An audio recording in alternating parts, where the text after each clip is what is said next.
Yes. People, what's going on? It's Egal Talks Football. We're back again with another video. Today, I got Dan Potts in the building once again. Somebody asked me today, is this a weekly show? I'm like, nah, it's just Dan coming on the channel being like, yo, what up? He's not available every week, I'd love to be. he's I'd love to be. but there you go. We got a lot to talk about today, Dan, and it's not about international break too much because international break is kind of boring. I kind of use it more as a time to unwind and just relax. I feel like we're doing so much content on a regular basis throughout the season, plus focusing on mid-season now with Champions League that you don't get a chance to breathe. I kind of feel like this is an opportunity for even the people who are not watching football that are actually just covering it and like fans just get a chance to chill. I seen Roy talk football, went to Mexico. A lot of people go on vacation. But yeah, what have you been up to? Kaz went to Morocco.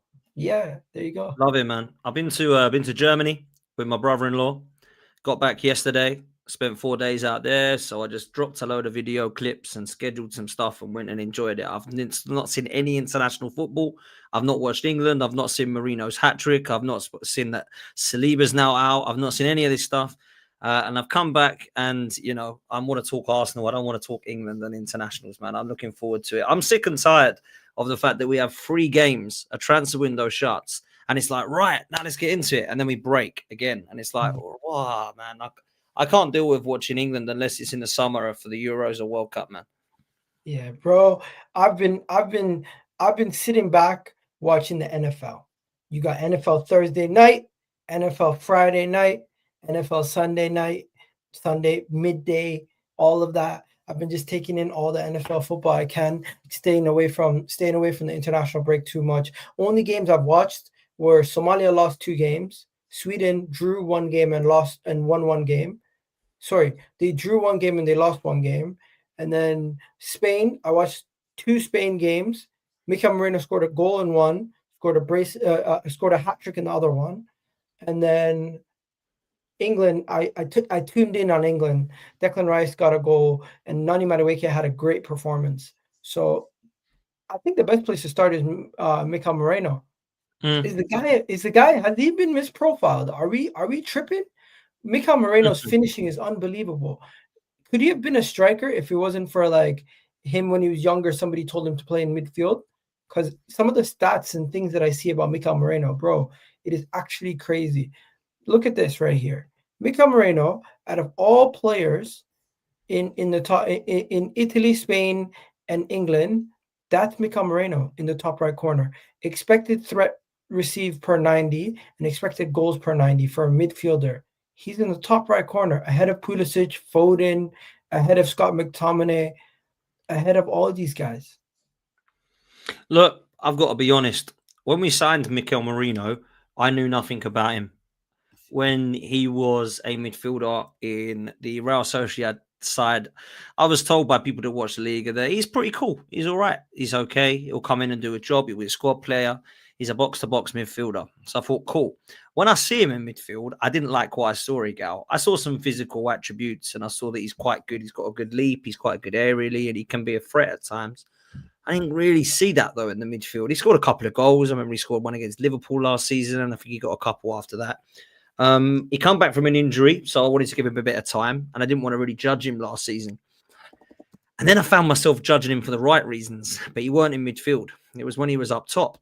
Now, I've got to be honest with you. I think he's a brilliant finisher. I actually think he's a really good finisher. I think you put him in the box, and I've got more faith in him than I have some of our attacking players, right? So I personally do feel like his finishing is quite underappreciated and underrated. He's definitely good enough physically, and he's good in the air. That's not an issue. But I don't see him have good games in midfield. I don't see him doing that for Spain. I didn't see that at Anfield. I don't see that when he plays in midfield at Arsenal. But I did see it in glimpses up top. So people forget, like, he got 2 against Leicester. You've seen the headers. Yeah, okay. So we've seen the headers, right? I still haven't seen the hat trick, by the way. I think I saw them very briefly at the goal. So they seemed pretty good, right? They were good finishes and stuff. But his goal against Real Madrid was very good. He got 2 against Leicester. The second one, the one that wasn't a header. Very, very good finish. Very first time finish. You look at the goals he scored against Forest and Brentford, and obviously, aerially a threat against Liverpool. I think he's done pretty good. Now, I don't want him as my striker. Let me make that clear. However, I think he's actually a striker option more than he is a midfielder option. But that's just my opinion. Some people say, no, he's brilliant in midfield. One of the best we've got. Brilliant box to box. I haven't seen that. I've got to be honest with you. And my last mad opinion that you might not agree with, if everyone's fit and Gyökeres goes down injured, I'm having Merino as my backup striker ahead of Havertz. Merino versus the game against Turkey was used as the central attacking midfielder running after the striker. So the striker's here. You have Yamal and you have whoever else you have on the other side. He's like the attacking 10, basically. And Moreno's the 10. Now, in that Spain game, he was picking up the ball so central and had so much space. Let me show you. This is I just found a clip. This is exactly where he scored his final goal, his third goal, his hat-trick goal. He scored it from this angle here. Wow. And he crossed and put it in the top corner. So it just goes to show you he's playing very central.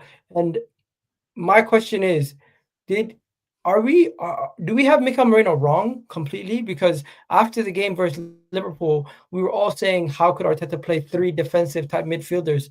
I'm sorry, Mikel Merino is not a defensive midfielder. He does all his best work in the box or in and around the box. He's more of an attacking midfielder than he is a defensive midfielder. I don't know what he is, Egal, because I've only seen him play well. Could he be like a Thomas Muller? Could he be a second striker? Yeah, I think that is what he is. I think that is what he is. I think he's a 2 up top guy or 1 up top guy. He's not a holding midfielder. He's not a box to box midfielder, in my opinion. I don't see him go box to box. I don't know that he's a midfielder, if I'm honest. What I've seen in him anyway, only attribute wise, I don't think I want to be seeing him in my midfield. I think he's a player to bring on up top, or I think he's a player to play just behind the striker, alongside Gyökeres maybe. That's where I'll be playing him.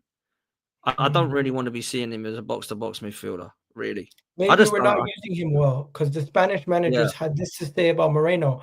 He said the manager said that Moreno is one of the best in his position. We have a fantastic player in Mikel Merino, and is another example of a genius who is sometimes doesn't get the recognition in the Spanish in Spain. He is one of the best in the world in his position. And what is his position? Just off the striker? He views him as another midfielder that can box crash and get goals, and also can win duels in the midfield higher up the pitch and help you on the counter. Well, if he believes that, and he thinks that he can be doing what he's doing for Spain consistently, let's hope Mikel Arteta can, because at the moment, Mikel Arteta can't get the best out of this guy. He's had to put him up top. So I don't know where his position is. And I don't like that, if I'm honest. I don't like players. You go, he's quite a good footballer. I don't really know where he plays. Like, you don't really want players like that. You want players that come in and say, I want to take his spot, you know? Every time I've seen him play in midfield, he's been pretty much non-existent and he's been invisible. I haven't seen what he's done other than press and potentially try and get his bonds on the ball in the box. That's it. I need to see more than that. And I've seen better link-up play from him. I saw a great ball through against Real Madrid for him to set up Saka. I saw him do a fantastic couple of link-up play. I saw him to do hold-up play. I've seen him flick the balls on. I've seen him to put in players. I've seen him pass better. And I thought Martinelli and Saka played better last season alongside Mikel Merino than they did Kai Havertz. In the box, I've seen Kai Havertz miss from 1 yard, mate, with his eyes closed against Newcastle. I've seen him put somehow the ball over the bar against Man United when he's a yard out. Merino buries that. And we've seen that for club and country now. So I think I'll be playing him as a second striker, as a backup option. Maybe in some of the cup games or in the Champions League games, if you need to bring something in a bit different and Havertz isn't available, maybe we use Merino as a kind of different dimension striker because he can do it for Spain.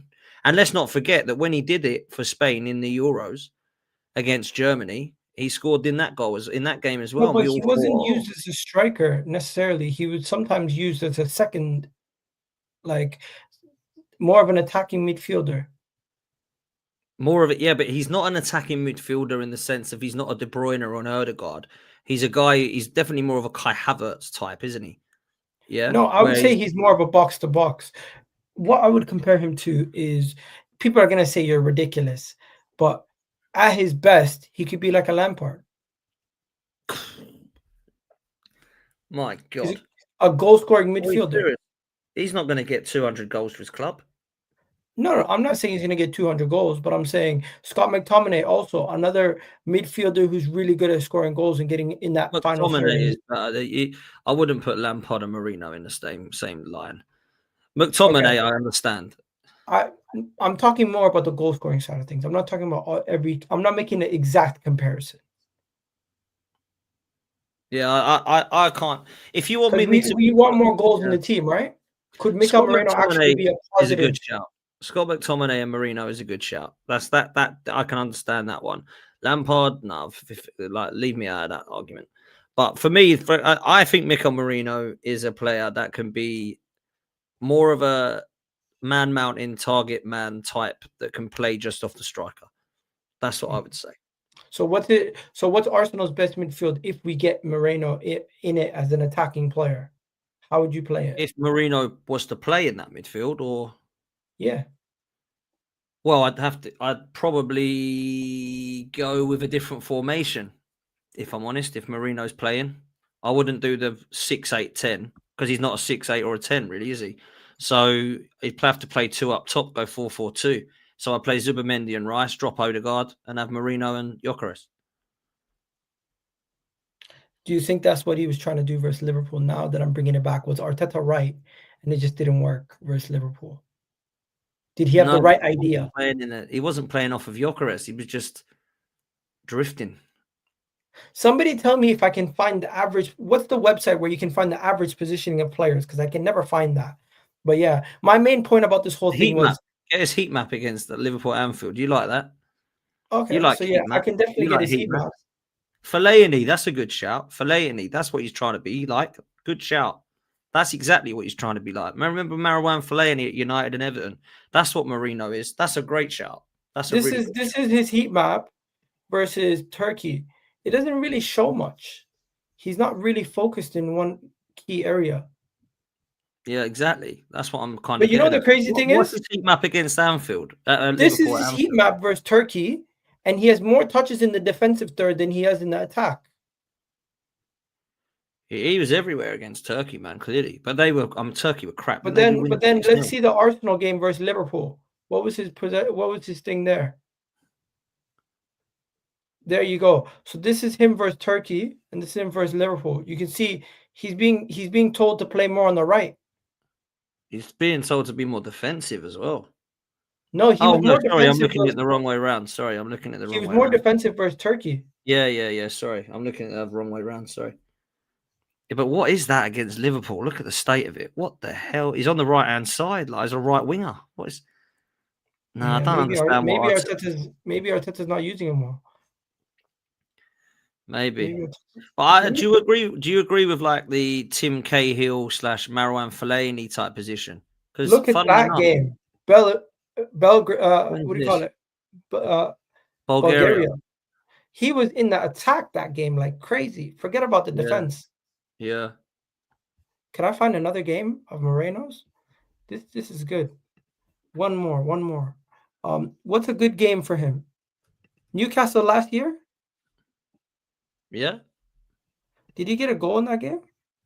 Yeah, he did. A good game last year. A good game last year. Of the season, he got a goal. Okay.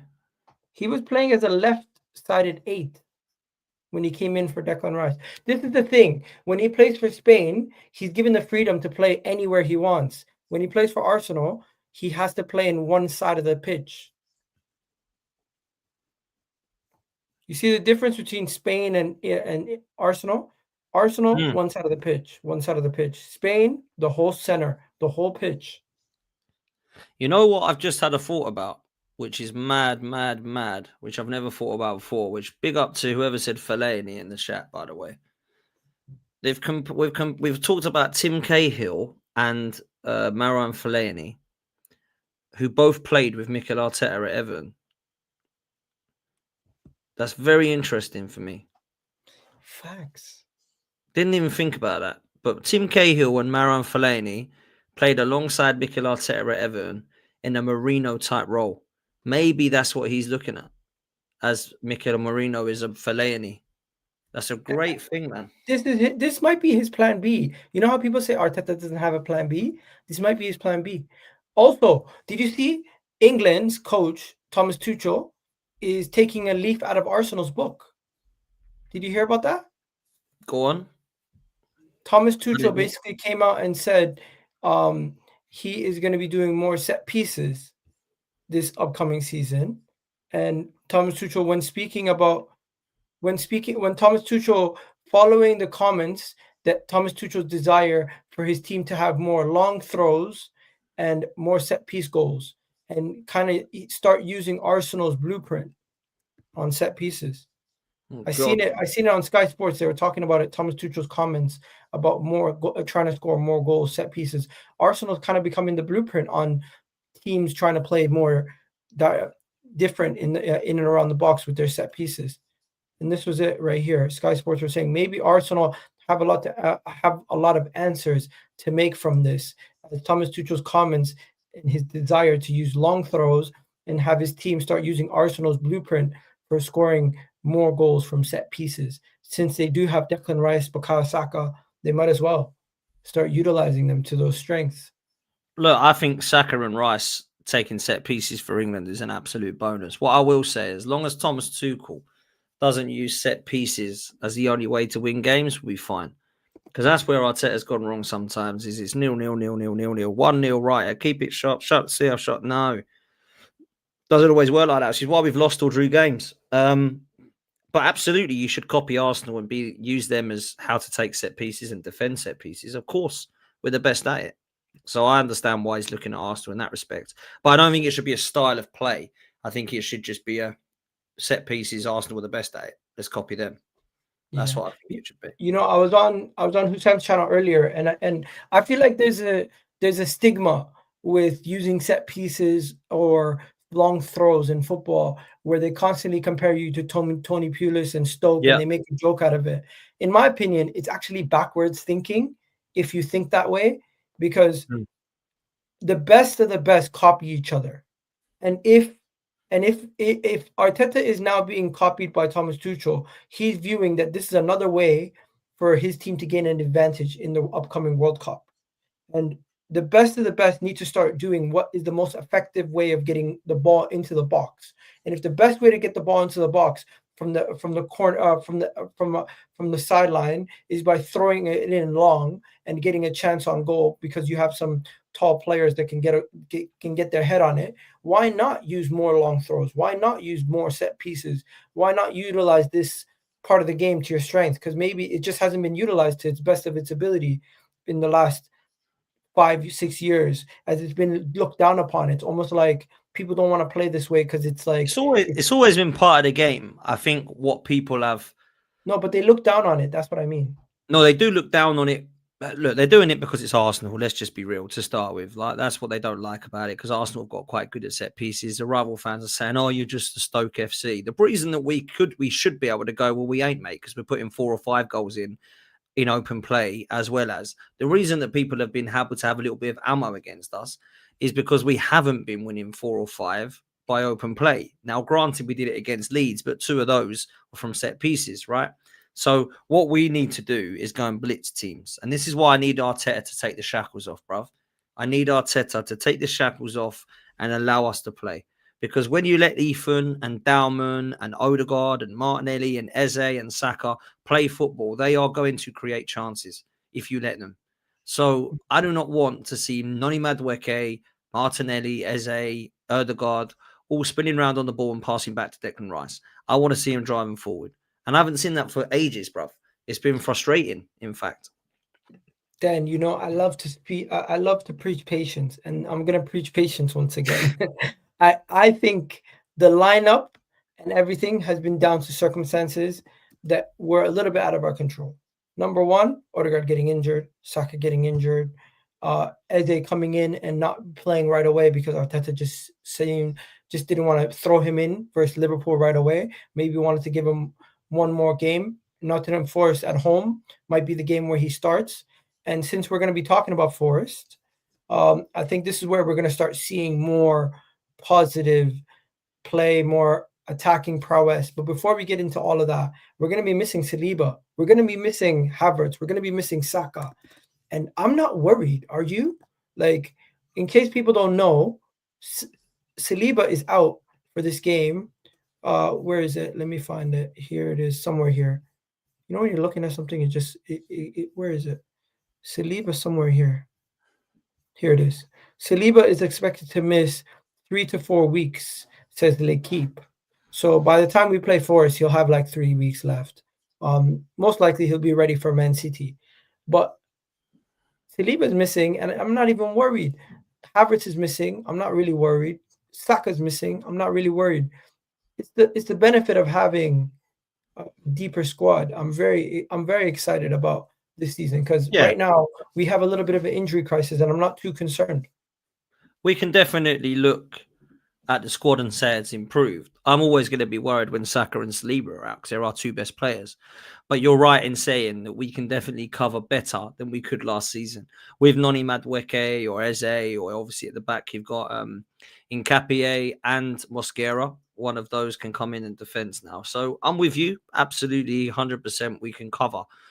But whoever decided to play Liverpool, whether it was the fitness staff, whether it was the manager, they should be sacked.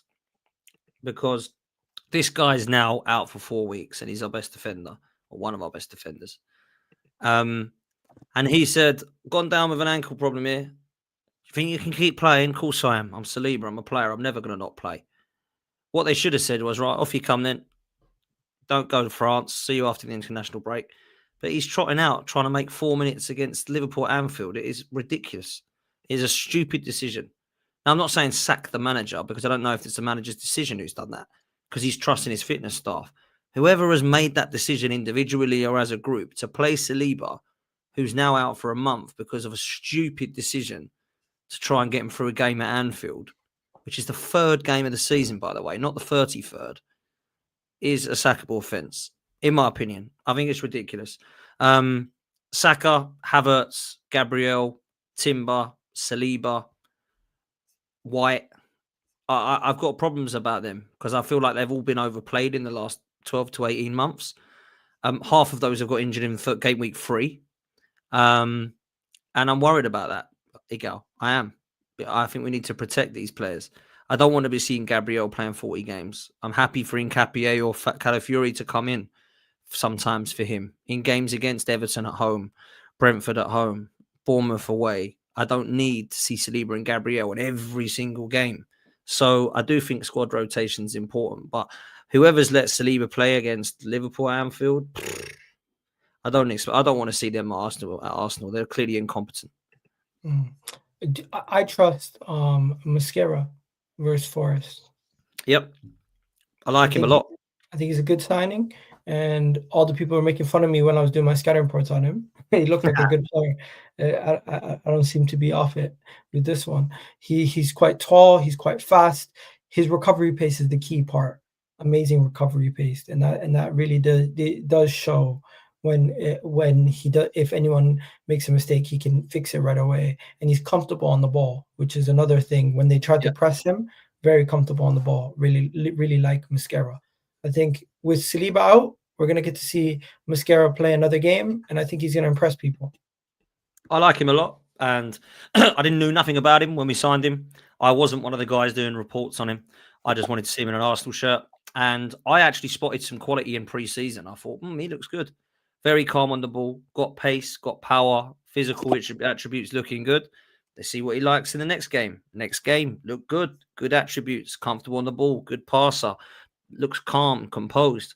And then when he came on 4 minutes into the game at Anfield, I thought, oh dear, here's the test then. Because this is different to pre-season.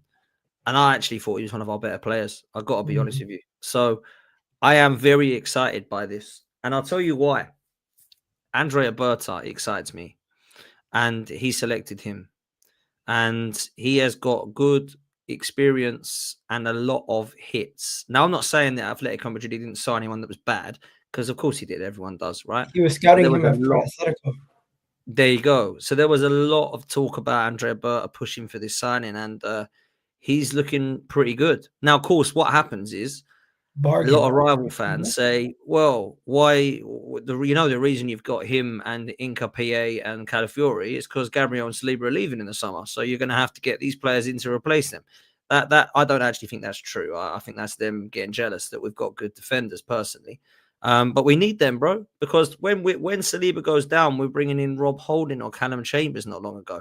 Now we're bringing in, Calafiore, we've got Inca PA, we've got Mosquera, Timber, White. Yeah, we're stacked in defense. We learned from last season. That's really what it is.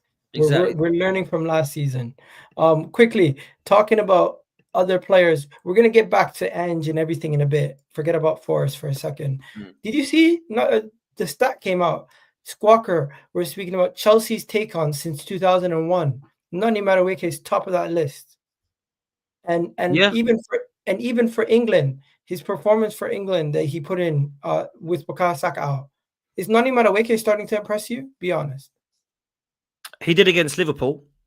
I didn't see him against England the other night. Apparently, he had a good game, but I didn't see him. I've been away, so these stats don't surprise me. I'll tell you why. The only thing that Chelsea fans used to tell me was that take-ons, he was brilliant. That was the one thing he was good at, and the stats proved it and stuff like that. So there's been glimpses of Madueke that I've liked, and it's very early at Gal. Mosquera's impressed, but it's early. In Capaye, I like what I see and hear, but it's early. I haven't seen him play for us yet. Likewise with Zubamendi and Gyökeres, it's early. They're getting slated, by the way. Gyökeres is getting absolutely slated by rival fans. He was crap last night for Sweden. You've bought a dud, rah, rah, rah. All this rubbish we hear, right? Madueke has a great chance at the moment because Saka's out, right? So for the next few games, I think Saka will probably be out. I know a lot of people said he might be fit soon and all this stuff. I think he's got a great chance of putting him a real good opinion changer about why we bought him. It is the perfect way to shut rival fans and Arsenal fans up, because you will say, this is why we bought Noni Madueke. Go and score against Forest. Go and score against City. Put in a great performance away at Newcastle. If they're the 3 games you're going to play and Saka's not back till West Ham or Fulham or whatever it is, then potentially, then he's got a great chance. And I hope he does well, man. I hope he does well. The take-ons, the numbers, the stats, I hear good things. But I need to see 3 chances goals. created, 2 shots, 1 big chance. I think that was a good performance. And then the other one, he also had where he forced like a own goal. Pretty good performances, to be fair. So fair play to him. Yeah, fair play. Fair play. I hope it continues, man. Do you agree with me? Now that we've signed Eze and Gyökeres, the Madueke deal kind of makes more sense? 100%. 100%. When we signed him, I in isolation, I was screaming like you was, because I was like, no, we need this. If Eze and Rodrigo come in, great. If they don't, then we're not going to have a... But when Eze was signed alongside Gyökeres, everyone was like, oh, okay, good. It's just strength in depth, which is what we needed. Because if I said to you now, we've got Martinelli, we've got Trossard, we've got Saka, we've got Ødegaard, and you said, well, we're clearly short. Yeah, it's okay. Madueke's coming in. You're like, what? Well, that's not good enough. But now he's coming in alongside the likes of Eze, and we've got Wanyeri and Dalman that are both coming through. Now we've actually got some strength in depth. And I hope he does well, Madueke. I really do. I really do. Trossard's not going nowhere. The Turkish window's done. No need to really mention that. We're not going to speak about Gyökeres's international fixtures. Didn't really do much. I'll save this for later. No more hair flicks. How do you feel about that? No more hair flicks. Everyone was talking about Ødegaard's hair flicks. No more gone. hair flicks. He got his hair cut during international break. I know some people are we superstitious as fans. Why do we care about these things? But it seems like the universal, the whole fan base, even the negative, the positive, everyone's just like, yeah, he cut his hair, game over. I don't know why he can't have a haircut, this guy, without people talking about it. I mean, the guy's gone to the barbers and now it's like, right, we're going to see a different Ødegaard now. He's got no barnet left. I don't care what his hair is. If he does well and scores, I'm good. I don't want anybody to have to be thinking that this guy's got to have a certain look about him to play well. I need Martin Ødegaard firing, Egal. I've tried my best. I've failed. I've failed badly, is what I would say, in defending this guy. I've made myself look silly. I've tried to say he's great. I've tried to say he's good. I've tried to say that he's been elite at times. And I've just been gunned down. And this guy has destroyed me. He's made me look silly. Come on, man. That's overboard. That's overboard. He's been stinky. To say he's destroyed you. No, he has destroyed me in terms of my level of defense for him. So I've tried to say, come on, guys, he's a good player. He'll turn it on. And 7 months later, I'm still saying, yeah, come on, guys, he'll still be good one day. And I'm struggling. And he's was he good in 2022, 2024 for you? I thought between 22 and 24, he was good. And that changed my opinion of him. If you remember, I don't know how long you've been watching me, but in COVID to 21, I didn't rate him. I didn't want him signed for Arsenal. I wanted James Maddison at the time. He'd had 18 goals and then 16 goals and then 15 goals. So in those 3 years at Maddison at Leicester, he was bagging goals. And I thought, yeah, this guy can't get more than, I think he got 3 goals for Arsenal. So why be buying someone who's got 3 goals? Then he came in at 7 and 5. Yeah. And then he changed my opinion, is what I'm getting at. So he changed my opinion. 11 and 11. Last season, he was injured. You know what he ended the season on, assists-wise? Who, Ødegaard? Yeah. 7, 8, 11. Okay. And how many goals was he score? 6. That's 6. All comps. So he got 6 goals and 11 assists. And if you just go only the league, it was 3 and 8. Only the league, 3 and 8. So he needs to get better, bruv. Basically, is what I'm getting at, and allow me to, be right, because I do like him. And I do see technical ability, but him and Martinelli have totally made me look silly, man. So to me, it seems like it takes 2 years for someone to change your mind, but it only takes 1 season for them to ruin it. No, because he actually changed my mind quite quickly, Martin Ødegaard, because he had the season on loan with us, which was like a half season, and I thought, okay, he looks all right. And then we went to sign him, and I thought, whoa, I didn't think he was that good. And then the season after that, he was. So it took me that season to change my mind. So I don't want that season just gone to change my mind again. I'm still trying to stick with him, but I'm struggling is what I'm getting at. You still don't love worry. him, right? You still think he's hopefully class. He'll give you some belief back in his performances in the next coming weeks. Do you know what? I'll say this quickly. Our best player against Nottingham Forest at home last season was Martin Ødegaard, by far. He was absolutely unbelievable last season against them. We beat them quite comfortably. I think it was 3-0. And he was comfortably our best player. I need to see that Ødegaard again tomorrow. Tomorrow, Saturday.